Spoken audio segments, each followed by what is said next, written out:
Thanks for tuning in to Dirty Teeth and welcome back to the channel. I just checked the tracking right before leaving on this ride, so it looks like when I get home there'll be a brand new Wolftooth 8-bit pack pliers waiting for me. Woohoo! I can't wait to bust it open, check it out, and see if it's gonna be my next go-to bike packing tool. Let's head inside. What do you say? I just got this nifty new 8-bit pack pliers multi-tool. Wolftooth is boasting 17 features on this baby and I can't wait to check it out. For fun, I'll also compare it to the original Wolftooth pack pliers as well as the Crank Brothers M17, which is my favorite multi-tool and also happens to have 17 features. I often carry these tools together and I've discussed them both at length in a previous video. I'll put a link in the description in case you want to watch that one after this. After nerding out on all the specs, I'll put this through the ringer by testing every feature and let you know if this deserves a spot in my bike packing kit. Let's get moving. We're burning daylight. First things first, let's talk about money. Money, money, money, money.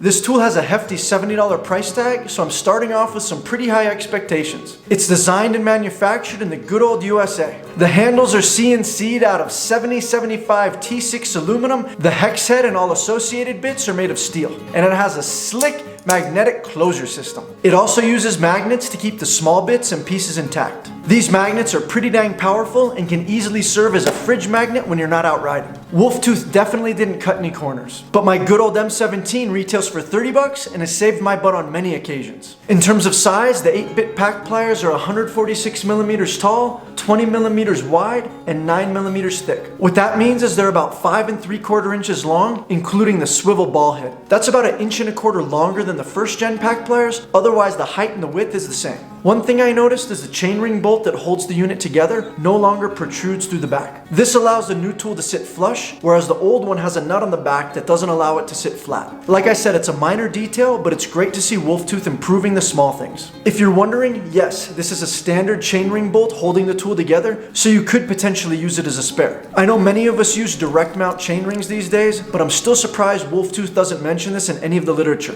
I think it's a great bonus worth mentioning. The new design opens and closes as smooth as butter and there's no slop at all. My old one always had play even when it was brand new. As far as weight goes, it tips my scale at 71 grams. That's just 3 grams over the 68 that Wolftooth claims. For reference, my old pack pliers come in at 44 grams but with way fewer features. My Crank Brothers M17 weighs 173 grams. Ouch. But a little extra weight isn't necessarily bad as long as the multi-tool is bomber. Regardless, these new pack pliers are less than half the weight of my M17, which is pretty impressive. The only feature blatantly missing from the previous iteration pack plier is the integrated tire lever. I was always torn about that feature anyway because I don't really care for metal tire levers. I rarely use tire levers at all, but if I have to, I prefer plastic ones, especially if I'm using it as a makeshift piston press. I figured it's worth a mention since carrying the new tool means you might have to add a standalone tire lever to your kit. The bread and butter of this creation remains the Masterlink pliers. Wolftooth notes that it's compatible with 9, 10, 11, and 12 speed Masterlinks and chains, except for Campy 12-speed chains. Just in case, I hope all you Campy fans out there heard that. The pliers fit SRAM Power Lock links, Shimano Quick links, and KMC Missing links, as well as most others. However, it's not compatible with Connex links by Wipperman. Who uses those anyway? If you do, let me know in the comments below. Another feature carried over is the Masterlink pliers can also be used for snugging up a valve stem lock nut. Next up is Masterlink storage. This is the same but different. The old pliers carried 2 sets of Masterlinks, whereas the new one only accommodates 1 set. Another feature that's the same but different is the valve core removal tool. The old core remover was Y-shaped and built into the handle itself. The newer version is removable and paired with a spoke wrench, which itself is a brand new feature for the updated pack pliers. This piece, along with the various bits, appears to have been adapted from Wolftooth's end case tool system. On the end of the handle is a swiveling ball head that has indentations so you can lock it in at different angles. This functions as an 8mm hex wrench on its own. Wolftooth has tested it to over 40 Newton meters of torque, and I'll put it through the ringer in a minute. It also has an opening that'll accept the bits that are tucked away in the handle. These include a 2, 2.5, 3, 4, 5, and 6mm hex bits. It's also equipped with a number 3.5 flathead and a number 2 Phillips screwdriver bit. Rounding out the attachments are T10 and T25 Torx bits. And there you have it, 17 functions. Actually, that's only 16. Ooh, I forgot the little tire sealant declogging rod. That one's kind of a stretch, but I'll give it to him. As you can see, the tool seems great on paper, so I couldn't wait to play with it. For me, the first test of a multi-tool is to confirm it's compatible with every bolt on my bike. This way I know it can handle reassembly and a once-over after air travel or shipping. It's also a great way to judge if it'll be fit for emergency field repairs. I used my full suspension bike as a guinea pig. I just got back from a few weeks of shredding in Moab, so going through all my bolts definitely wasn't a bad thing. I was actually really surprised at how loose a lot of them were. Anywho, after that, I tried out every other feature to see how they responded to practical application. I did all my testing while wearing mountain bike gloves. I prefer to keep them on while doing trailside fixes, so the feel of a tool with gloves on is important to me. The T25 Torx worked fine on my brake rotors, as well as my shifter and brake lever clamps. The T10 fits the bolts on my Synchros fender, as well as the cap on my brake reservoir. My fork's damper side controls are held in place with a 2.5mm hex, as well as my brake pad retainer bolts. I know what you're thinking, so I'll address it quickly. Who's gonna bleed their brakes or do fork service out in the field? Obviously, I'd never do it because you need specialized tools and fluid to perform those tasks. But it is nice to periodically check that those caps and bolts haven't rattled loose, especially before embarking on a big ride. The derailleur hanger is attached to my bike with a 3mm hex. Likewise, the B-tension screw and both limit screws on my derailleur utilize 3mm hex heads. Many older derailleurs use a Phillips head screwdriver for these, and Shimano often uses a Japanese standard JIS screw for these, which technically requires a JIS screwdriver. Although it doesn't fit perfectly, a Phillips can suffice for a JIS screwdriver, especially for field repair. Just figured I'd throw that in. Speaking of a Phillips head, I'll use it to mount my nifty handlebar bell, and sometimes I'll use it to mount my rear blinky light to the seat stay. Next up are often the most common bolt sizes you'll find on a bike, the 4 and 5mm hex head. On my bike, a 4mm attaches my Ergon GS2 grips. They're also used on my stem faceplate and steer tube bolts, and you can't forget bottle cage bolts. A 4mm hex is also used to attach my rear derailleur to the derailleur hanger. Not actually on my bike, but worth noting also, are my pedal cleat bolts. Those have a 4mm head also and are worth checking once in a while. A 5mm hex is necessary for my stem top cap bolt, brake caliper hardware, seat post clamp, and the bolts that attach my seat post to my saddle rails. On my bike, the only 6mm fitting you'll find is on the lower shock pivot bolt. My remaining suspension pivot bolts utilize 8mm hex heads. My pedals are also attached with an 8mm, as well as my crank arms. For fun, I decided to see if I could remove my cranks with this multi-tool. The torque specs for my cranks are the highest of any bolt on my bike at 54 Newton meters. Oftentimes, the 8mm found on a multi-tool is too short to get good purchase on a crank bolt, but this one was just long enough. Nice! FYI, I gave it my all, but couldn't generate the leverage necessary to loosen the crank bolt. For giggles, I also took a crack at it with my M17 tool and couldn't break it loose with that either. I needed to pull out my shop tool to get the job done. What I learned from this exercise is the 8mm swivel head on the Pack Pliers is built tough. I put all the elbow grease I could into that tool, trying to break free that crank bolt. I never came close to bending or breaking the tool in any way, nor did it ever come close to stripping or rounding off the bolt or the tool. With that said, it's unlikely you'd want to loosen your crank bolt in the field unless you needed to get at your bottom bracket, and that's opening a whole other can of worms. It's way more likely you need to snug up your cranks. In that case, it should definitely handle all you can muster up to the 40 Newton meters Wolftooth tested it at. That makes it field worthy to me. I should also mention that the Pack Pliers actually provided better leverage and were comfier to hold than the M17 tool when I was attacking the crank bolt. That was unexpected. So that covers all the bolts on my bike, and the Pack Pliers pleasantly had a fitting to handle everything. The only bits I didn't use were the flathead and the 2mm hex. I know Raceface uses a 2mm on the preload adjuster for their cranks. I think Magura might use it on some of their brakes. I've also used one for set screws on dropper post cables, so it is worthwhile to have a 2mm. If your bike uses a 2mm anywhere I didn't mention,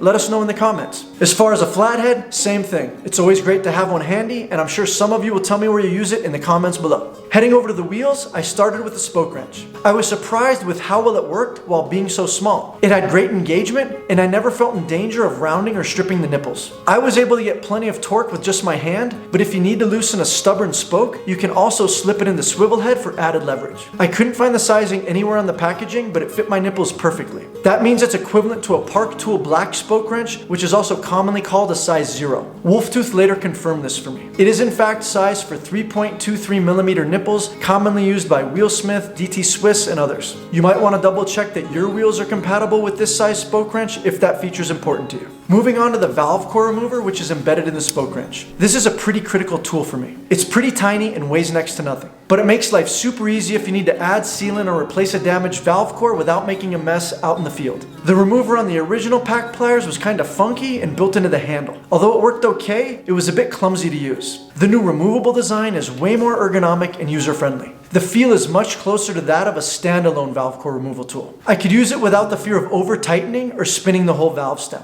Speaking of which, if you need to tighten or loosen your valve stem lock nut, this tool has you covered. Not a huge deal, but it is a nice touch. It provides more leverage than your fingers. It's already built into the Master Link tool, so there you go. Also related to the valve core is the little rod included to clear dried and clogged sealant from the valve stem. Sure, you could use a safety pin, a spare spoke, a tire plug tool, or a myriad of other options to deal with this issue. But it fits into dead space on the tool and virtually weighs nothing. So I think a dedicated sealant declogger is a clever addition. I'm curious what other fun additions they'll cram into the next version. The standout feature of this tool remains the Master Link pliers. It's what put the first gen tool on the map and really what separates it from other multi-tools out there. Yes, there are hacks and workarounds for Master Link removal, and my leather link pliers can do it in a pinch. Anywho, it's a joy to have the proper tool when forced to do trailside chain repair. It's also nice to know that your spare Master Links are right there ready to go when the need arises. I was a little bummed that the new tool only has room for one set, whereas the old one has room for two sets. On nasty repairs while adding links, it's often best to use two new Master Links. But either way, you have to carry some spare links, so it's easy to sneak in a second set of Master Links with them, or stash them pretty much anywhere else in your kit.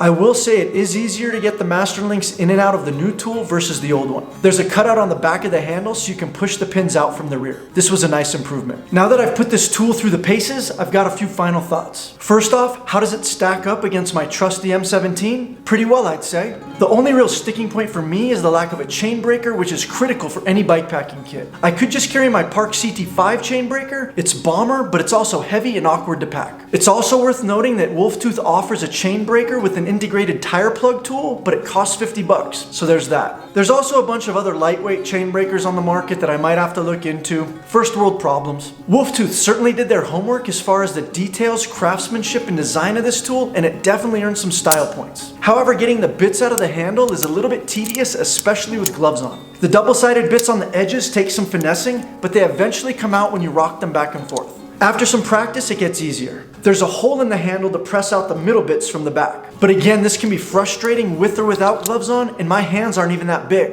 This isn't no fault to Wolftooth, it's just inherent anytime you're dealing with small tool bits. The pieces are always waiting to jump out of your hands and just begging to get lost. Especially when it's dark and raining and it's cold and you're tired and flustered, which is always when the worst trailside disasters tend to happen. This is when the simplicity of a folding multi-tool is worth its weight in gold. So the million-dollar question is, will I use this tool for bikepacking? It always depends on the specific trip, but for epic rides and multi-day adventures, I probably won't use this tool that often. Definitely not for any cold weather bikepacking where I don't want to remove my gloves. I wouldn't want to be forced to take off my gloves in frigid temps or potentially lose a small bit in the snow. Honestly, for bikepacking, I still prefer the tried and true combo of my original Pack Pliers and my folding M17. To Wolftooth's defense, they market these as being able to handle most minor repairs you're likely to encounter on a bike ride. I interpret that as a tool designed for your after-work 10-mile ride, not a multi-day bikepacking adventure. I'll definitely keep it in my arsenal for everyday riding and situations where I'm counting grams. That's where this tool excels, and it'll be fantastic for most riders. Bottom line, if you're in the market for a new multi-tool to throw in your pack at the local trails, or you just like geeking out off a new cool gear like me, this tool has merit and is worth your consideration. I know I'll wind up using it and beating the pulp out of it. But if you like your current multi-tool, or were hoping for a one-trick pony for bikepacking, I wouldn't rush out to get this, especially for 70 bucks. So that's my 2 cents on the Wolftooth 8-bit Pack Pliers. Yes, it's a nice option to have, but it's definitely not dethroning my old Pack Pliers or my primary multi-tool for bikepacking. If you want more information or you're interested in buying one, I put some links in the description below. I hope you found this video useful, and if so, please give us a like. Have you tried this tool yet? What's your favorite multi-tool? Let us know in the comments down below. I always appreciate reading the feedback you chime in with. Don't forget I upload fresh mountain biking and bikepacking content every week, so please consider subscribing to the channel and tapping the notification bell. Alrighty, until next time, ride bikes, drink beer, live happy.